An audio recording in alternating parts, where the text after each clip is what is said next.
Black man refused entry at airport terminal, accused of theft by cops. A black man is refused entry at the airport terminal and falsely accused of theft by cop. This story is painful. What would you do if you were Marcus?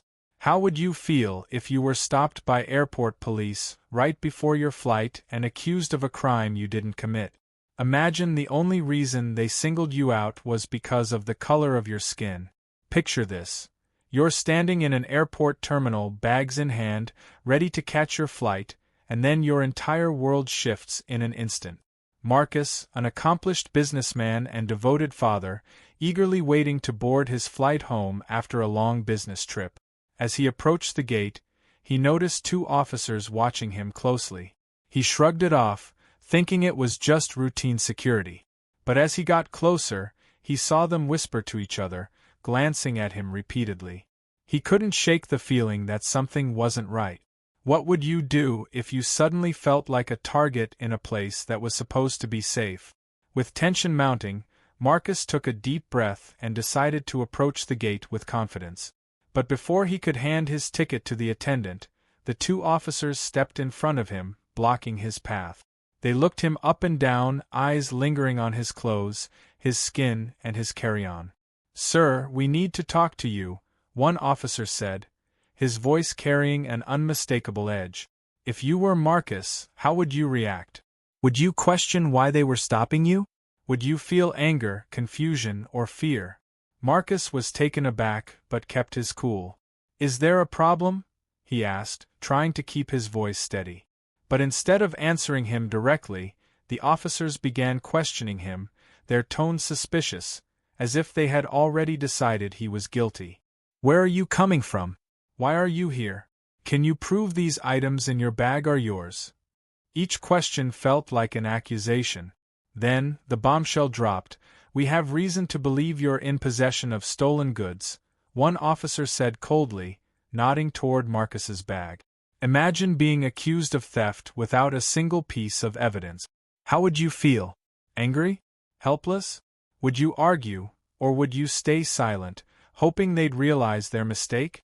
As more travelers looked on, whispers filled the terminal. Some stared with judgment, others with pity.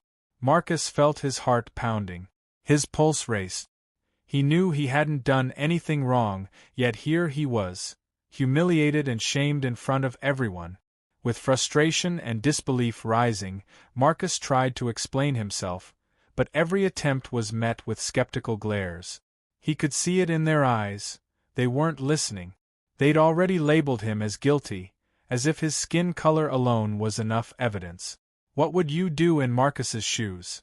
Would you try to fight back, or would you comply, hoping to avoid further trouble?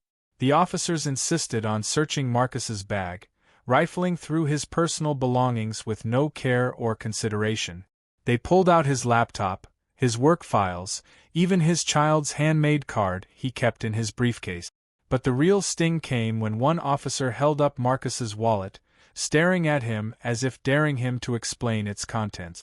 The search revealed nothing, of course, because Marcus hadn't stolen anything. But by then, the damage was done.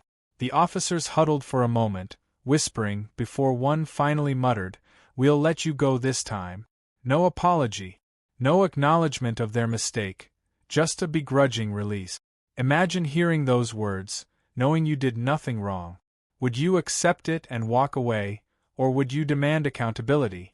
Marcus could feel the anger boiling inside him, but he knew that reacting in anger might only make things worse. He took a deep breath, collected his things, and with a resolve he hadn't felt before, vowed not to let this injustice slide. Days later, Marcus filed an official complaint against the officers and the airport security. He reached out to civil rights groups, shared his story, and demanded justice, not just for himself but for anyone who had ever been wrongfully profiled. Soon, his story began gaining traction, stirring conversations around the nation. Would you have the courage to come forward, knowing that others might criticize you? Or would you let it go, hoping for peace? An internal investigation was launched, and soon the evidence was clear. Video footage showed the officers targeting Marcus without cause, watching him as he walked through the terminal. Under pressure from the public and human rights advocates, the airport issued a public apology, and the officers involved were suspended, later facing further disciplinary action. Marcus's determination didn't stop there. He pushed for policy changes within airport security protocols, fighting to ensure that no one else would have to go through what he experienced. His story inspired others to come forward, too, shedding light on a broader pattern of racial profiling that had gone unchecked for far too long. What do you think needs to change to prevent incidents like this from happening again? Would you support stricter policies, or do you feel that justice has already been served? Through his journey, Marcus reminded everyone watching that silence is not always the answer. Speaking up can lead to change. In the end, his courage led to real consequences for those who wronged him and helped shape policies that would protect others in the future. So, what would you do if you were in Marcus's shoes? Would you fight for justice or let it go, hoping for peace? And do you think enough was done to make this right?